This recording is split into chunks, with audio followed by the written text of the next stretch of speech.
Welcome back to Masters in Performance. I'm your host, Roel, and before we get to our guest of today, I want to thank you for your support of the first episode. It was amazing to see all the interest and read your personal messages. If you enjoyed this podcast, be sure to rate it 5 stars. Today, we're joined by Lukas van Rijswijk, whose unique journey combines the world of sports psychology and movement sciences. Lukas isn't just a sports psychologist, he's also a mental and physical performance coach with deep roots in football. From his experience at USV Hercules, PEC Zwolle, and Rijnsburgse Boys, to his work in organizational environments, Lukas brings a powerful blend of experience and perspective for today's conversation. In this episode, we discuss Lukas' dual background in psychobiology and sports psychology, and how his further studies in human movement sciences have reinforced his belief that the physical and mental side of performance are deeply connected. Lukas offers an interesting take on how these disciplines work together to enhance performance, sometimes in ways that traditional sports psychology alone might overlook. If you're curious about getting started in sports psychology, especially in football, or want to explore the mind-body link of performance, I think you'll find a lot to take away from this conversation with Lukas. So without further ado, let's jump into episode 2 with Lukas van Rijswijk. Lukas, thanks so much for joining me. My pleasure. Yeah, good to be here. It's great to have you here. I mean, especially with your knowledge from movement sciences as well as sports psychology, and also your self-employed career with different kinds of outlets for your creativity. Let's dive into the start before we get to those ventures of your employment. You studied both psychology and psychobiology in your bachelor's, I read, before coming to the UvA for the master of sport and performance psychology. What led you to decide to do that and from there move on to sports psychology? Well, that's actually an interesting story how it all came to be. First of all, I didn't really know what I wanted to do. I've always been interested in psychology and human performance and whatever. But my mother basically told me after I went to a psychobiology open day and one for AI, so artificial intelligence, she just told me I think you should choose psychobiology. It's better for you. It's basically brain sciences. It's very interesting. You can do a lot with it. And it just sounded more cool basically. I chose this basically because my mother told me to. So really I'm a mom's child. But after the first year or even half year, I already noticed I think it's very interesting, but obviously we're learning a lot about the brain. Maybe we had one psychology course, but not a lot. And I was there's more to human performance than just the brain.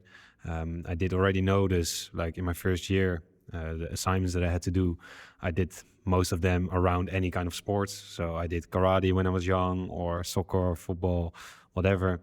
So I always try to do assignments combine the brain and any kind of sport if I had to do a presentation or whatever. So wasn't really conscious about that yet. But that's obviously also why later on I did the sports psychology master, or I chose it. And so after this half year, I noticed, let's try and just do some extra courses. I spoke with some people about it, and I did extra courses in psychology. And I was I think if I combine these two, I get a way broader view of not even just human performance, but just human beings in general. And that's basically how it came to be. And it was a 4-year period, so a double bachelor within 4 years, not 3 years. Yeah. And there's obviously some courses that I didn't have to do because statistical things from psychobiology were a bit harder than from psychology. So most of them I could just skip them, and there was no worries. And it's basically a predetermined double bachelor as well. So it's not that I did it on my own. There were 2 other people, and one of them remained. So it was the 2 of us basically finished the 4 years together. And then COVID happened. So there was an interesting period, of course. And I wanted to travel after my double bachelor, maybe for half a year, and then just work for half a year and then start a master. But then COVID happened, and I was that's not going to work. What am I going to do now? It was February, March. And then I didn't know the severity yet, but I was like, okay, traveling is gonna be harder than doing a master probably, but then you're too late to inscribe in a master. Yeah. But I knew Gerald wel tevreden already from an open day, like the open master day. So you already did do some exploring in the masters, Yeah. even though you planned on Yeah. going to travel. Yes, because I did it with some friends from psychobiology and just went together to like some of the masters they liked and some of the masters I liked myself, and then we could discuss them. And that's where I met Gerald, and we started talking a lot. I just remained, and after like his presentation, and we spoke for I don't know half an hour, and it was quite interesting. And, great guy, obviously, great teacher. Yeah. Shout out to Gerald. And so yeah, then I contacted him, and it was still possible to join, even though I was too late, and there were only like 28 places, so it was already quite crowded. But somehow I managed to get in, and that's basically how it all started. Interesting. Yeah, it was on short notice. It wasn't like, okay, I didn't even know that I was gonna do this master in February, March, because I thought like, oh, I'm gonna travel, I'm gonna have another year to think about it and what I want to do. And then in the end, it went quite quickly, and now I'm happy that it did. Yeah, it's interesting because on first thoughts, coming back to your bachelor, I thought you started with both biopsychology as well as just regular psychology, but that was something you tried to create for yourself or move towards. Yeah, it's like a process. Like I said, you start with one thing and you see there's other things and you want to have a broader view, and that's how it came to be basically. And no, I didn't start from the first year straight away with like the double bachelor. There's some people that do. Yeah.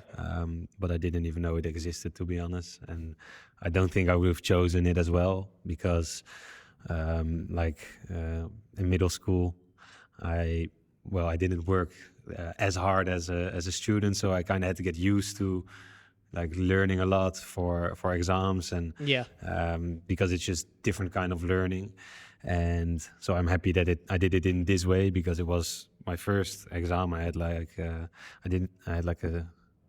think 5 out of 10 or something, and I was like, but I learned 10 hours, like two whole days in the library, and I was like, oh, that's crazy. But it's a different level and a different kind of way of learning, and I had to slowly get into the process. And I think that's also perfect regarding that. Then in the second year it was quite busy. I think I had like 86 EC to earn, or it should have been 93, but because I already did some courses, or 87, I'm not sure. But so that was quite a busy period, obviously. Yeah, impressive. Also together with still playing football myself. But I think that year that I was actually injured and I tore my ACL, so that was why there's also a lot of extra time for me to learn. So there was something positive together with something negative. I mean, still very impressive, I think, to do 87, I think it will be EC in 1 year. Yeah, sometimes those days were crazy. Like on a Wednesday or whatever, I had a presentation in the morning for psychobiology, and then together with the girl that I did the double bachelor, we went to an exam for psychology in the afternoon, and then the next morning we had another exam. Those kind of days. that is busy. Yeah, it was interesting, but we managed. Nice. And then it was COVID times, but you went into the master. Of sport and performance psychology. How was that experience like? Yeah, crazy. Obviously, it's weird. Like you get to know people just from watching and hearing them through a screen or seeing them through a screen. But in the end, you still make friends and you still get some social contact. But yeah, it's weird. I mean, when you're looking at motivation, obviously from the self-determination theory, we all know that relatedness is a big thing, and it does diminish the fact that you don't really get to physically see each other and like grow like a real connection. So my motivation was a bit lower in those times. I still managed to do everything, but because you have a lot of time left anyways. But yeah, it was sometimes it was difficult to to get into a rhythm. Like when you're going to school and you see each other, then you can kind of get into a rhythm. But what was interesting was we had like a special kind of teaching. I don't know if they still do it, but we basically had to like read, let's say 5 or 10 papers, summarize them ourselves, get the points out of it that we think are important, and then there were some questions that like gave us some direction. Yeah. And then we just had like a 4-hour session, I think, to discuss all those questions. And like for myself, I think it worked better, especially during COVID, because like otherwise you're behind your laptop, sitting there for 4 hours and not saying anything. And I'm not that type of person that wants to like ruin 4 hours of a day or hearing other people. There were some people that I think had more trouble and didn't like really prepare everything as well or as roughly. But I thought like this actually helped me to be more motivated to do the things during Corona, during COVID, and also maybe build a better relationship with other students, because otherwise if it's just like you're just listening to the teacher for 2 hours, then you don't really speak to anyone. Yeah, maybe you can chat to someone in Zoom, but that's a bit awkward as well. So yeah, I think that was interesting, but I don't know if you do it like in real life right now as well. Yeah, still, I mean, for me that's now roughly a year ago. The problem-based learning. I don't know if exactly. That's what it's called. Right? That's still there. Still with the Essentials course and the New Horizons course. Yeah. And what you said, you get articles based on a certain topic, whether that be motivation or self-regulation or whatever it may be, recovery. You get a few articles, and you have a pre-discussion of what you're talking about. You read an excerpt. You try to set up your own questions. So you have to find them out in the articles. Of course, you're still in the back of your mind on what's going to be in the exam. That's always a focus. Obviously. But that's reasonable. From there you do explore yourself, you read yourself, and you come back and you discuss with each other. I will say it feels very natural in a setting of being in a classroom. In real life, looking around and then also seeing who is yet to talk or who is maybe over-engaging. I suppose that's maybe a little harder to see, that people can just lean back in an online session and not engage as much, but true. You're still engaging more than just a regular lecture. Yeah, exactly. Definitely. And like on the one hand, regularly lecture is like really relaxing and it's also very nice, but I think for me, especially during the COVID period, it did really, really help me. And I think it's interesting that they still do it. I think it's good as well because you really engage everyone way more than in a lecture, because then you can just sit there and do nothing and go away, and you haven't even listened because you're doing other things on your laptop or your phone or whatever. And during a problem-based learning session, it's rather difficult to not engage. It's going to be way too obvious, and for yourself, it's not going to be like feeling. It's not a nice feeling if you're not doing anything. Accomplished. You're not contributing to like the team process basically. So that's good to hear that they still do it. That's good to hear. Yeah, and your experience in psychobiology, did that contribute anything to your view during the master? Did that shape anything? Yes, definitely. I was gonna think you were gonna ask about my coaching, but because during my thesis, actually, I got to choose my own topic. I don't know if that's still the case as well, or well, you get a list. You give your preferences, and then from there you get assigned something. Okay, you have more freedom, I guess. There. Yeah, I think I just chose it myself. I don't know if it was the normal case, but interesting. But I did something with visuospatial working memory and the effect on soccer players' performance in sub-elite youth players, and also like with a variable of position, infield position, so midfielder or attacker or whatever. Working memory, obviously, from psychobiology.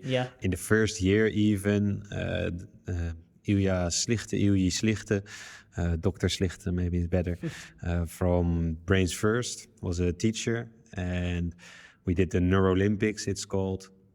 And you get to do like all these tests. It's basically in a game, and they also measure your working memory and everything. And I thought this was very interesting.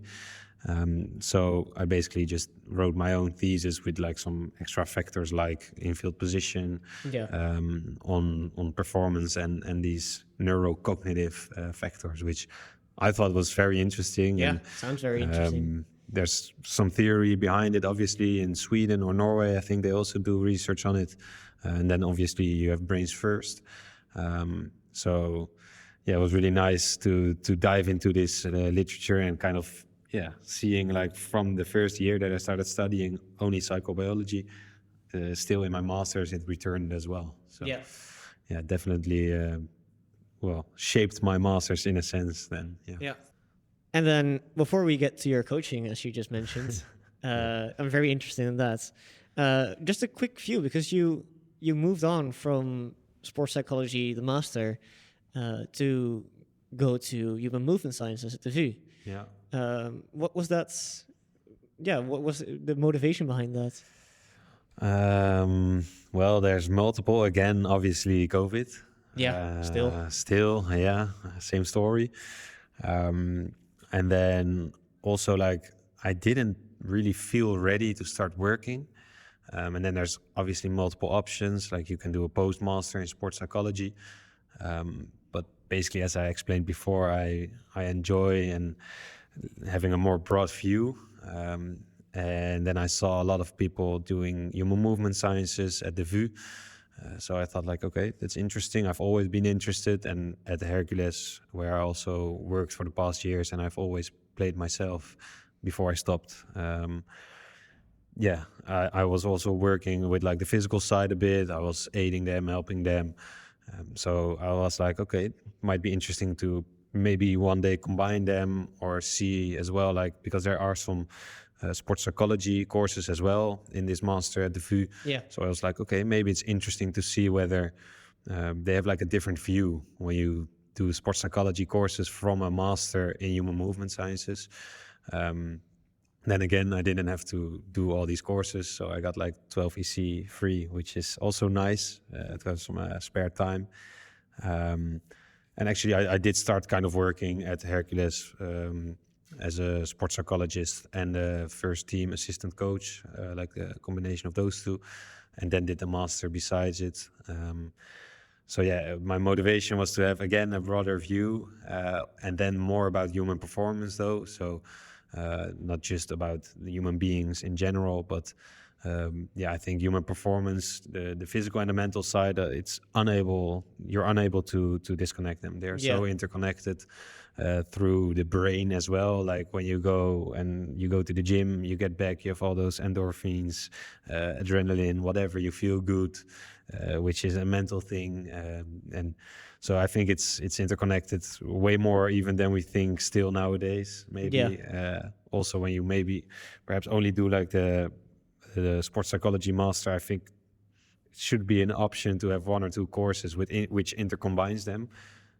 For more human movement science approach. Yeah, maybe like or physical approach. Yeah, you don't have to like get like a full physical course, but a course which combines the two of them. Like what's basically the connection between the mental and the physical side. I don't know, maybe it's there already, but no, I'm just thinking about it right now. That's a good suggestion. Yeah, maybe they should combine like the I don't know, the VU and the UVA does it, but you can like make a course for both of them, which is basically like get both of the main teachers to try and like get a discussion going as well and get the students in there. I think it would be very interesting because now it's more two loose things, two separate things. Yeah, it's very interesting. I mean, I did a minor of sports in sports psychology at the VU. I did my bachelor's in psychology at the VU. Okay.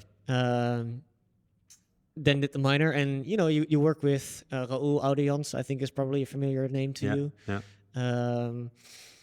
And you get a decent overview of some courses. Of course, I came from the psychology side. I got an introductory course to what do you call it again? Like the physiological side Yeah. of it, Yeah. was already very interesting to see.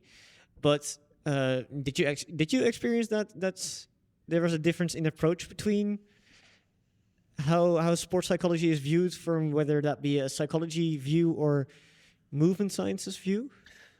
Um, Not as big as I would have expected, which is not that weird, to be honest, because in the end it's going to be sports psychology Yeah. anyways. But on the other hand, by learning more about like human movement sciences in general, I also got a bit of a different view again on sports psychology myself. So because of my brain sciences background and all the neurotrophic factors that you create during sports, I think just if you combine the three of them, you have such a beautiful like roadmap of human performance. And my second master thesis was actually about like mental toughness and its effect on passing risk at forward football. So that's basically also like combining the two of them into one thesis. Like Yeah. mental toughness is the mental side, and then do you like make different choices during a game, and do you maybe walk more or run more? Those kind of factors we were looking So into. like you're looking at a psychological measure of mental toughness, Yeah. but then also the physical behavior on the field of Exactly. passing or movements on the field. And because of like we had this system where you could see where they are, where the ball is, you could calculate like a risk. So maybe the pass probability of you passing to me right now would be 0.99. I don't Yeah. know if you can pass a ball. Well, we're sitting quite I mean, close. yeah, a meter should be doable. Yeah, should be doable. And then if you have a higher mental toughness, do you make more difficult passes? And in the end, it was actually true. Interesting. So that was a significant result, let's say. Yeah. So that I thought that was interesting. I mean, when you talk about it like this, it's logical, but you always have to wait until Yeah, I mean, you can assume it, but is it actually true? exactly, is the p-value going to be there, you know? So yeah, that was definitely an interesting research. Yeah. Yeah. And then before moving on to your start at a career, I mean, you mentioned that you are basically starting your career as at USV Hercules, Mhm. starting to work in that sports psychological knowledge. Yeah. You had an internship at the sports psychology, and then you mentioned the it was a research internship at Forward Football. Yeah, true. Did those experiences give you any confidence for moving into the field of sports psychology and working in there? Yeah, but also it was obviously COVID time, so it was Yeah. a bit weird as well. Like my first internship at Zwolle at like the under 15 until under 18 teams as a sports psychologist. I got a lot of freedom from my supervisor, which I enjoyed. But yeah, during COVID, obviously, again, it was a bit weird. You don't get the practical hours you want to put in there. And then your master is coming to an end and you're like, okay, am I ready? Yeah. Question mark. Like, am I ready? And that's where I think the postmaster from the ISPP does come in.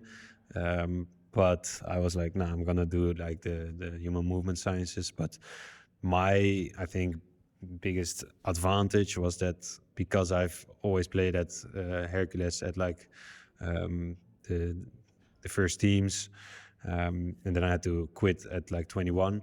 I became assistant coach straight away of like the highest youth team. Yeah. And the coach there just gave me a lot of responsibility because I already knew him from when I played, and I could do like basically all the one-on-one conversations. I already led them myself. It was like in a natural way. It wasn't like, okay, you can do them. It just went natural, and it's a good friend of mine as well. So basically there I got way more hours in already, and not with all the knowledge I had yet, but that's also interesting, without even having knowledge, trying to do those conversations. And then I did my master the year after, and then I started at the first team for Hercules.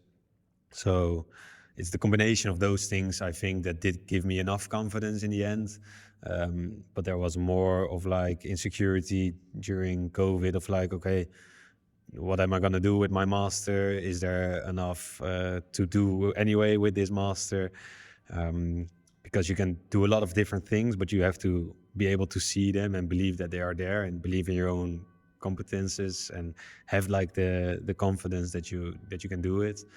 But I think it's I've also seen it like in more friends. It's a weird period, especially if it's COVID. Like, Yeah.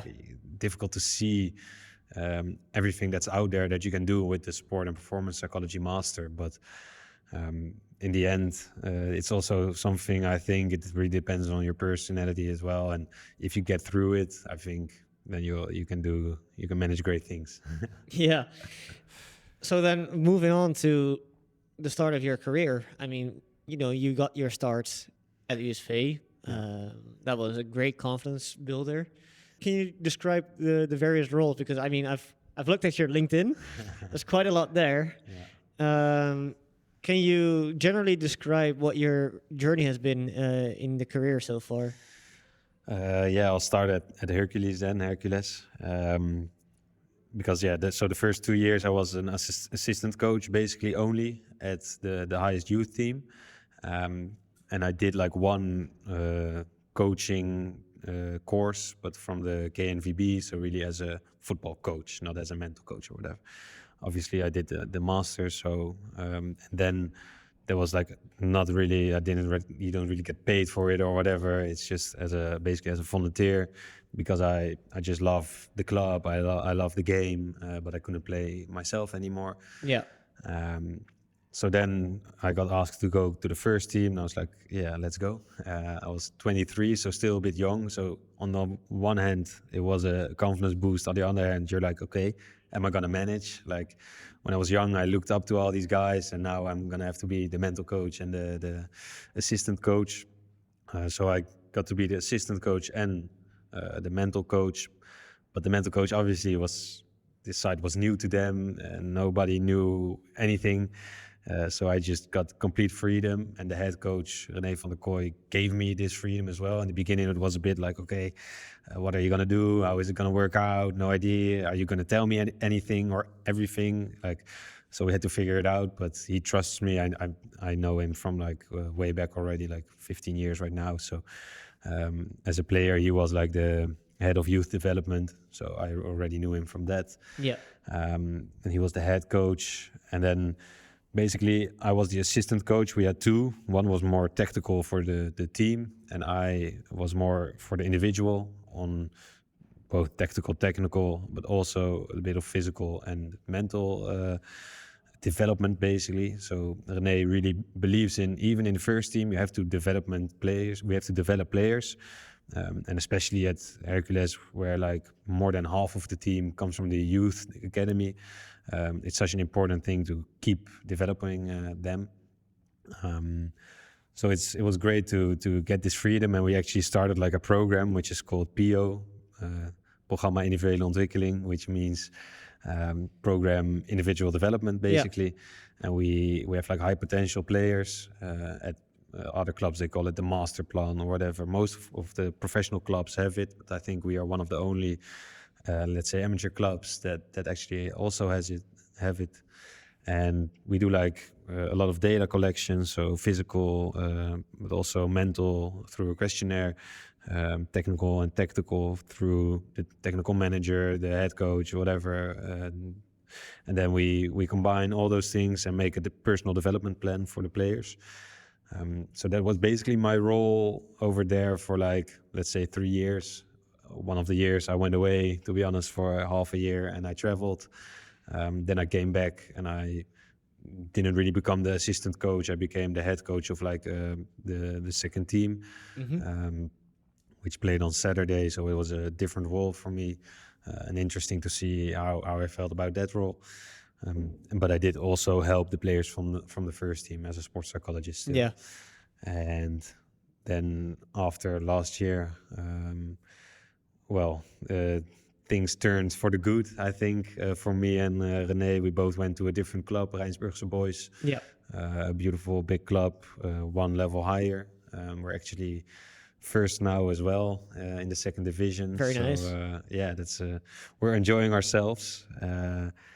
And also, again, my role is basically personal development of players.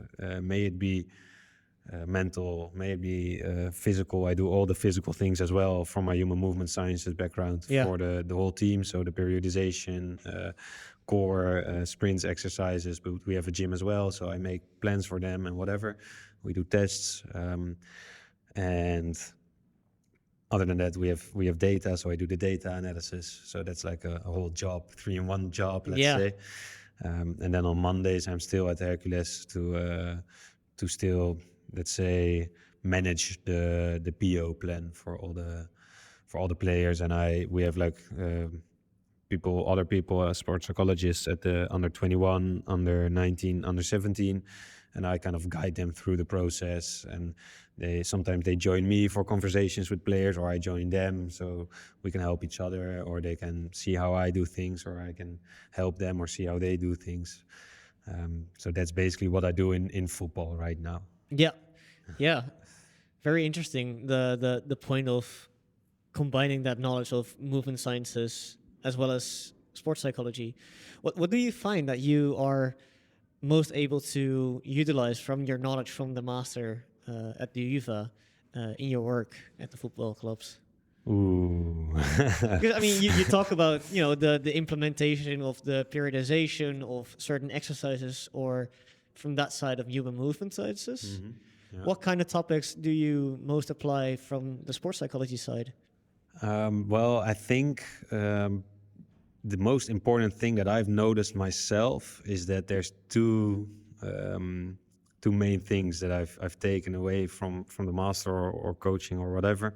One of them is like the basic knowledge that you need to know as a sports psychologist. It's going to help you so much in guiding those conversations. And I already mentioned the self-determination theory. It's a rather, let's say, easy theory, which a lot of people know, but are you going to be able to correctly apply it to every different situation and player? That's the question.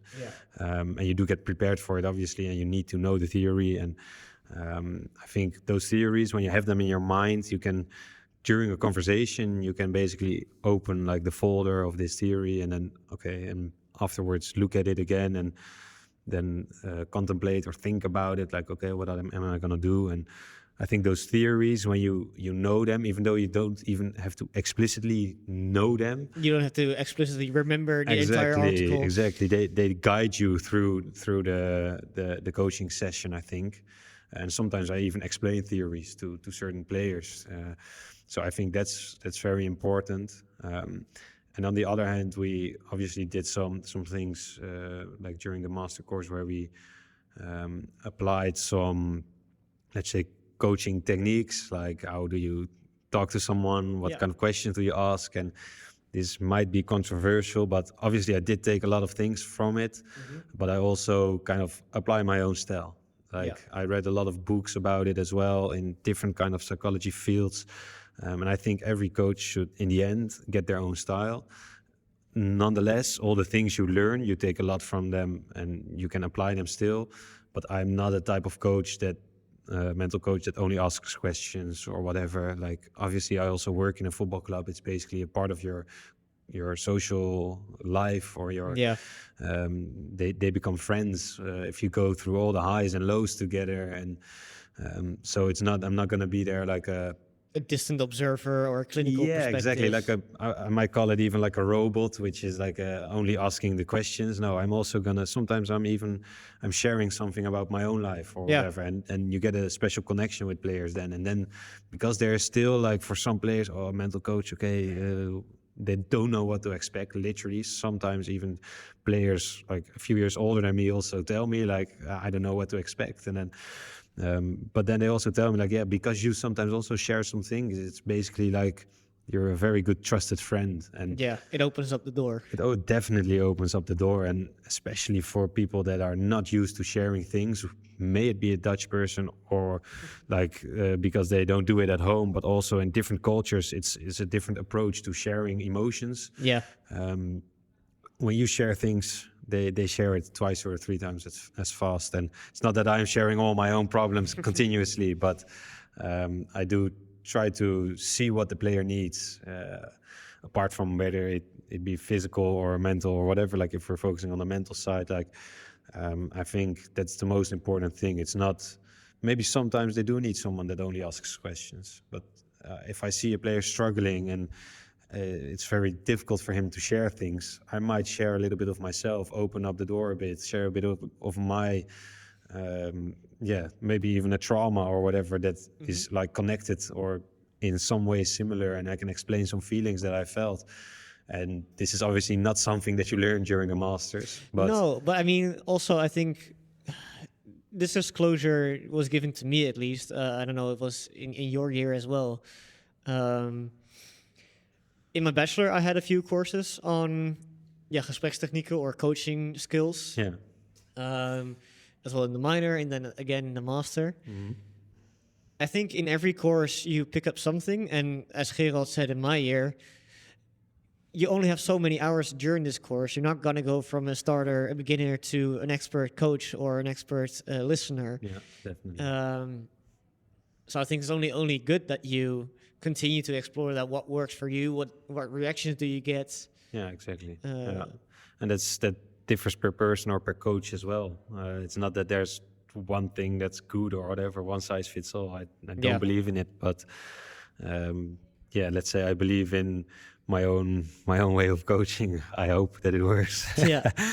And I think one of the insights as well that one of the players actually gave me this year was like from Hercules, and he told me like we do all these physical things, technical, tactical, and fragments from the game, and this first touch was very good, but you have to scan more. But in the end, he told me like when someone asked him about the program, and I was sitting next to him, a player asked him about it, which is actually a sports psychologist as well, and he asked him like, okay, what do you get from the program? And he told him like, I basically have the feeling that I'm never on my own. And that gave me an insight like, okay, wow, if he feels this way, then maybe that should be one of my goals through this program as well. Not only developing the player as a player, obviously, also as a machine. as a machine. Obviously, you want to, as a mental coach, you want to develop them as human beings as well. In a sustainable way, that they can enjoy their sports and their life.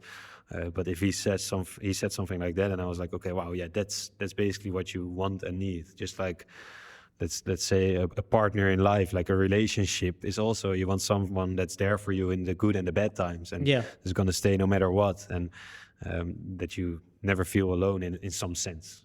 Yeah. So that was an interesting insight for me as well, and I think that also comes, I think so, from maybe sometimes also sharing something from yourself, and like then it's not just all about you as a player. It's about the two human beings that are trying to connect, and that's when you, I think, connect on a different level than just compared to talking only about the football related mental stuff and whatever.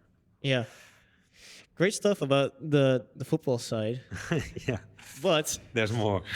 I know we're not done yet, because I mean, you have your own business, and you also work in a more, how would I call it? A corporate setting, I guess. Yeah, kind of. Yeah. Can you give a bit of an explanation on that side? Yeah, definitely. So I'm basically self-employed everywhere. So I do everything through my own company. And what I do, like basically from my company, I'm building my website still. Like it's a long process, but it's enjoyable. And the past years, I've already had like players that I know from my network or whatever, just having one-on-one coaching sessions. I do some workshops now and then.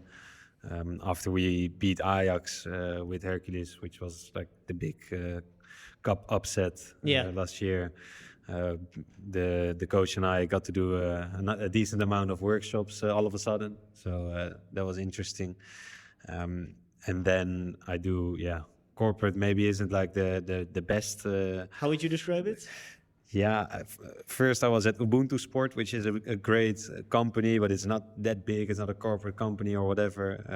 And I already knew like one of the founders, and they do great things for kids, like in sports. Also, like really thoughtful. Like they learn them social skills through football, tennis, whatever sport. Yeah. So I first I was there for like 1.5 years, and it's a great company as well. But it's not. That's not. I wouldn't call it like corporate. And I did it. I came there and I did it for the bigger like companies. So, for example, the Intratuin came to us with let's say 200 people, and we had a big sports day, and there was like an inspiration session about so sitting all day and being active and vitality basically. And which is also for me the combination between again sports and the mental side, like just that's vitality for me, or a big part of vitality.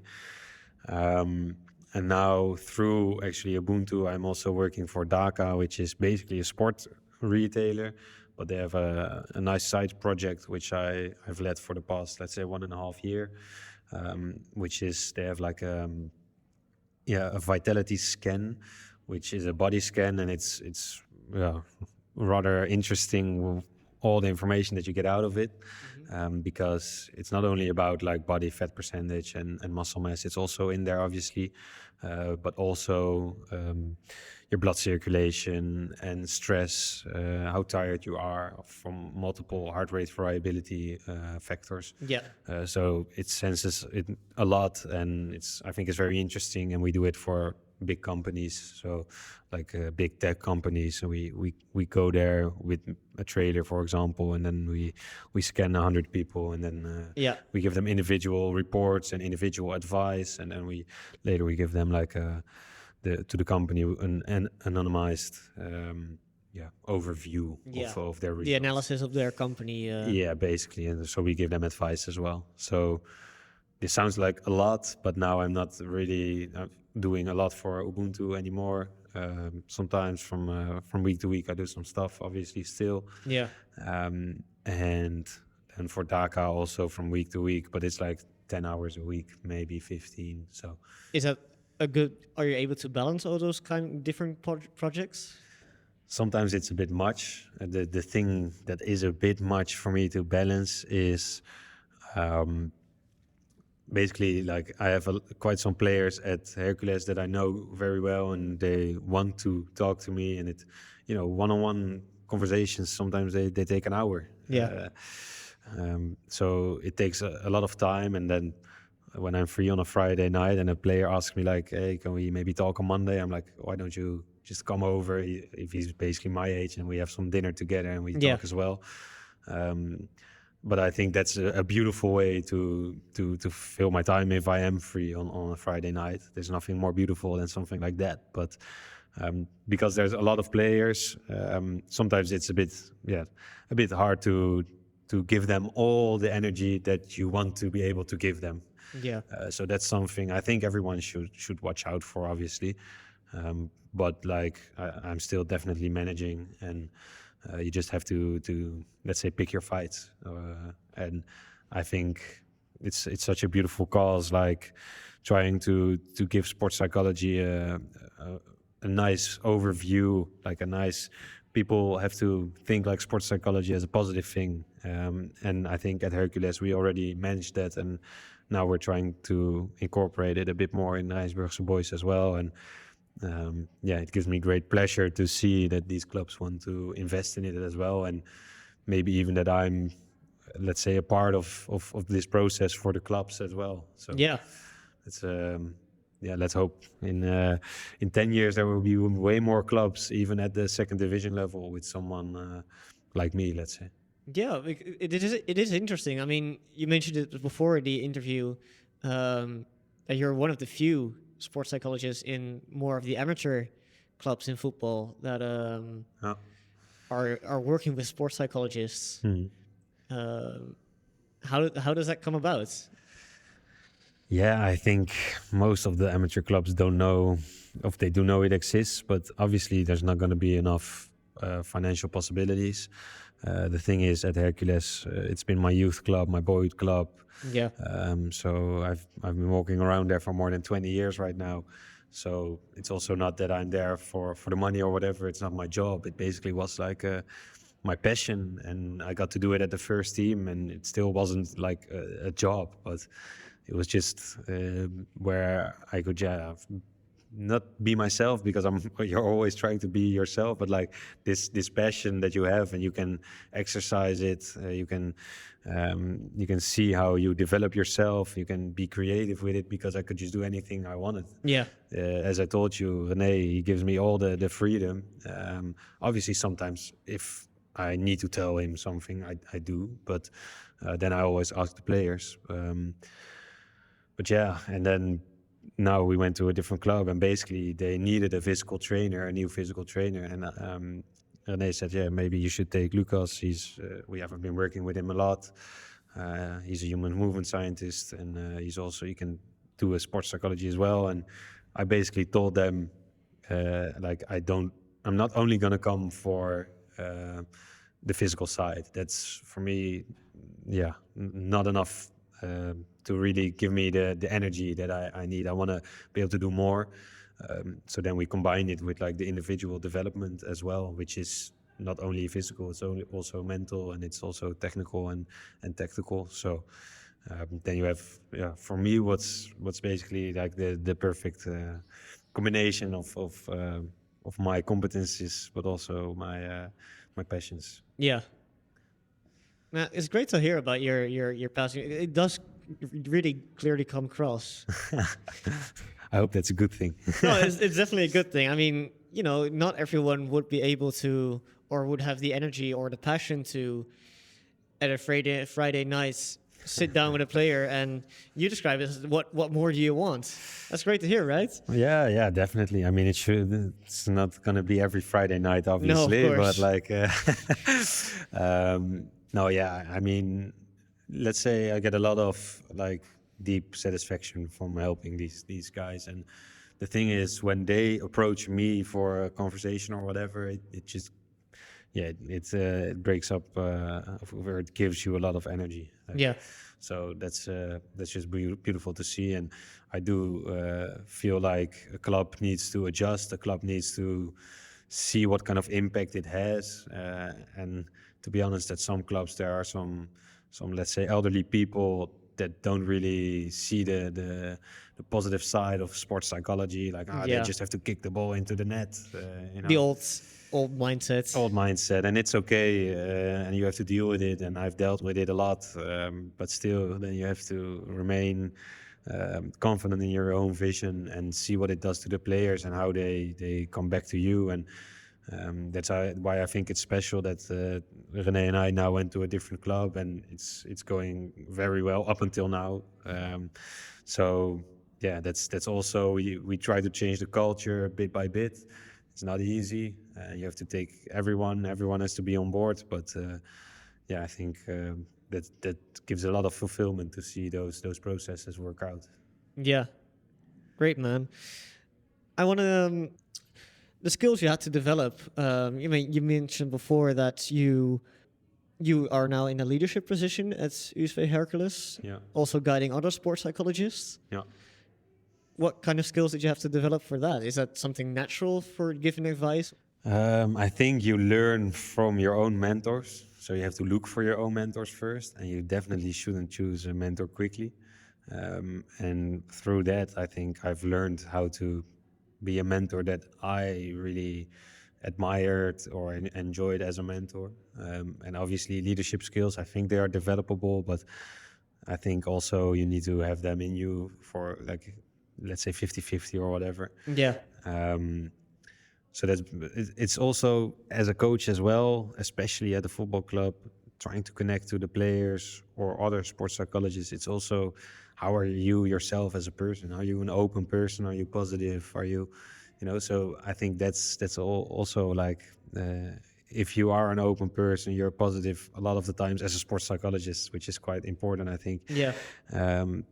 then you're already halfway there. So It's more than just the skills you skills, learn yeah, in the master as an educator way more. education. Yeah, Yeah. there's way more. I think you need those skills and you need the theoretical background, of course. But I think as the person as you are is gonna determine whether you're gonna be successful or not. And I think it's, let's say 50-50 or whatever. You can have great skills and you know all the theories, but if you're a douchebag, then you're not gonna make it. No.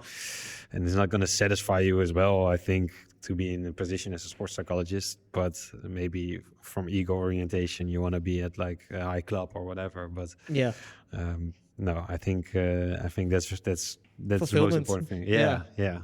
Yeah, let's wrap up with some advice for current students who are maybe navigating graduating.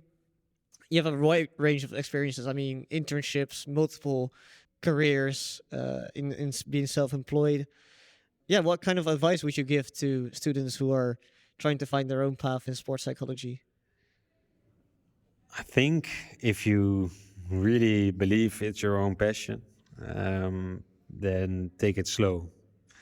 Because when I was at Pax Volle, I also had the feeling like, okay, I want to become a sports psychologist at a professional team or whatever.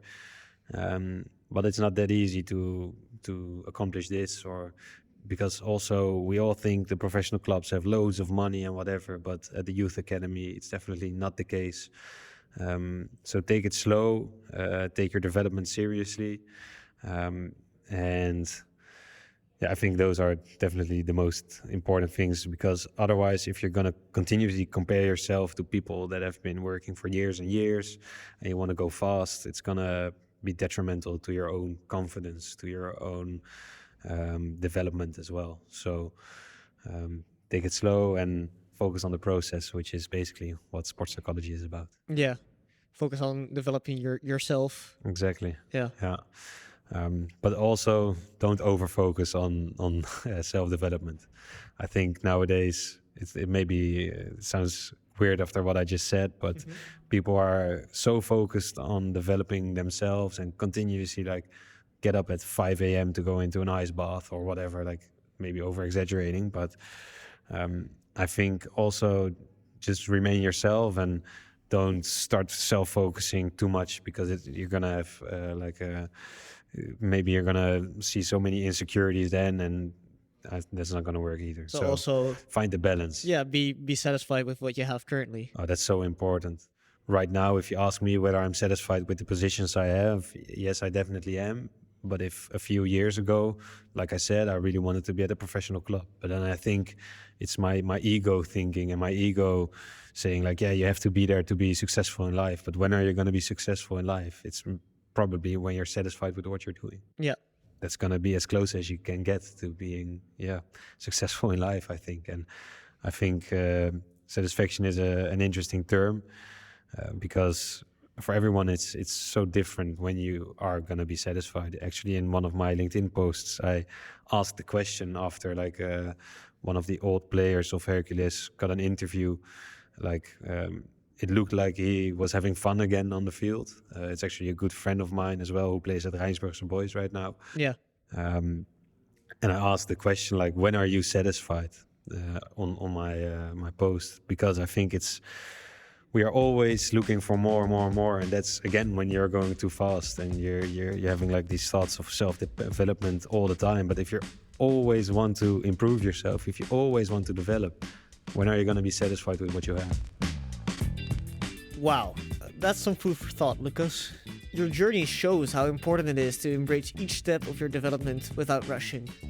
Thank you for sharing your time and insights with us. There was so much more we could have explored, from his acceptance and commitment therapy training to his experience with DACA. I mean, we didn't even touch on his legendary experience of knocking Ajax out of the Dutch Cup with USV Hercules in 2023. I personally enjoyed Lucas's approach to building confidence in sports psychology by volunteering in his own football club and taking on different roles across his career. If you enjoyed today's episode, please follow Masters in Performance on your favorite streaming platform so you're notified whenever new episodes go live. My goal with this podcast is to bring in a range of different perspectives on what's possible in the world of sports psychology. So if there's any topics you're curious about or any guests you'd love to hear from, I'd love to know. And if you're interested in being on the show yourself, feel free to reach out. For now, I plan to release a new episode each month, so stay tuned. Coming up, I'll be chatting with an international alumnus and someone with expert insights on personal branding and discovering your unique identity as a sports psychologist. There's a lot to look forward to, and I'm excited to keep exploring this field together. Thanks for listening again, and I'll see you next time on Masters in Performance.